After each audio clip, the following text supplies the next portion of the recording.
Ils sont au gouvernement depuis plus de 20 ans pour résoudre les mêmes problèmes, les éternels ministres. Pourtant, les problèmes s'accumulent.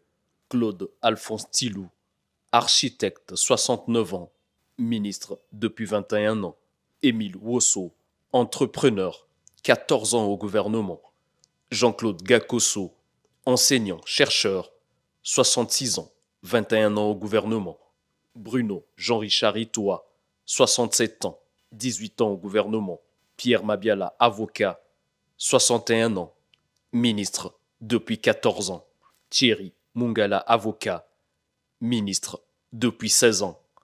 Jean-Marc Chister Chikaya, 59 ans, ingénieur, informaticien, ministre depuis 11 ans.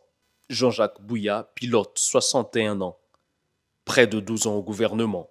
Ils sont plus d'une dizaine, ministres congolais qui font vieux os au gouvernement et qui ont changé à deux, trois, voire plus de ministères. Claude Alphonse Tilou occupe à ce jour le ministère du Commerce, des Approvisionnements et de la Consommation, avec rang du ministre d'État depuis le 22 août 2017. Bien avant, il est resté pendant 15 ans à la tête du ministère de la Construction, de l'Urbanisme, de la Ville et du cadre de vie, résistant ainsi à tous les remaniements pendant cette période de 15 ans, sous le président de la République, Denis Sassou Nguesso. Jean-Claude Gacosso règne à la tête du ministère de la Culture et des Arts de 2002 à 2015, 12 ans, 11 mois et 23 jours, avant d'être envoyé au ministère des Affaires étrangères. Depuis 2015, Bruno Jean-Richard Itoa occupe tour à tour les postes du ministre de l'Énergie et de l'Hydraulique entre 2005 et 2011, puis ministre de l'Enseignement supérieur de 2016 à 2021.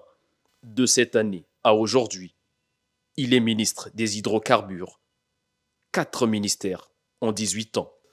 Thierry Mungala a navigué entre deux ministères depuis son intégration au gouvernement. Il est passé au ministère des Télécommunications avant de patronner à ce jour le ministère de la Communication. Donc, entre 2007 et 2015, il est à 8 ans déjà à ce poste ministériel. Jean-Marc Chister Chikaya, 3 ministères à ce jour.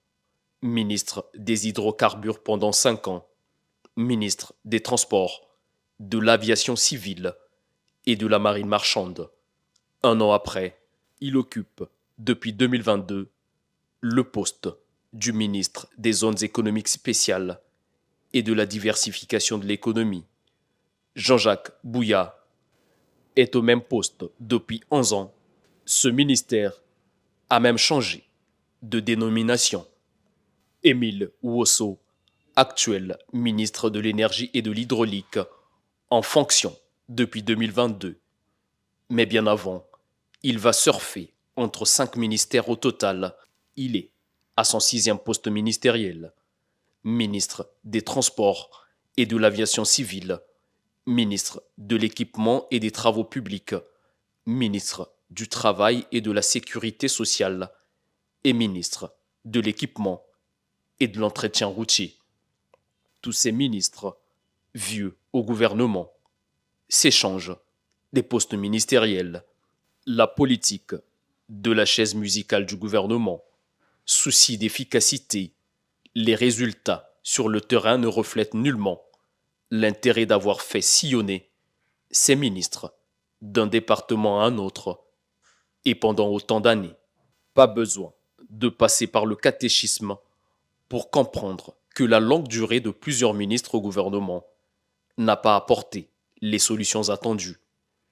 Plusieurs priorités dans les différents projets de société du président de la République Denis Sassou Nguesso, les problèmes d'eau, d'électricité, d'entretien des routes, la situation éducative avec son manque d'enseignants et l'enseignement de qualité, la problématique des logements sociaux, de la qualité de vie des citoyens, le traitement des érosions, ainsi de suite. Le président de la République n'a cessé et ne cesse de revenir sur ces mêmes préoccupations dans ses différents discours. J'ai instruit au gouvernement, répète-t-il assez souvent. Hélas, le système de santé est toujours préoccupant. Le CHU peine toujours à offrir aux Congolais les soins de qualité. Le transport à Brazzaville et Pointe-Noire demeure un casse-tête chinois, l'un des ambitieux projets jamais lancés au Congo.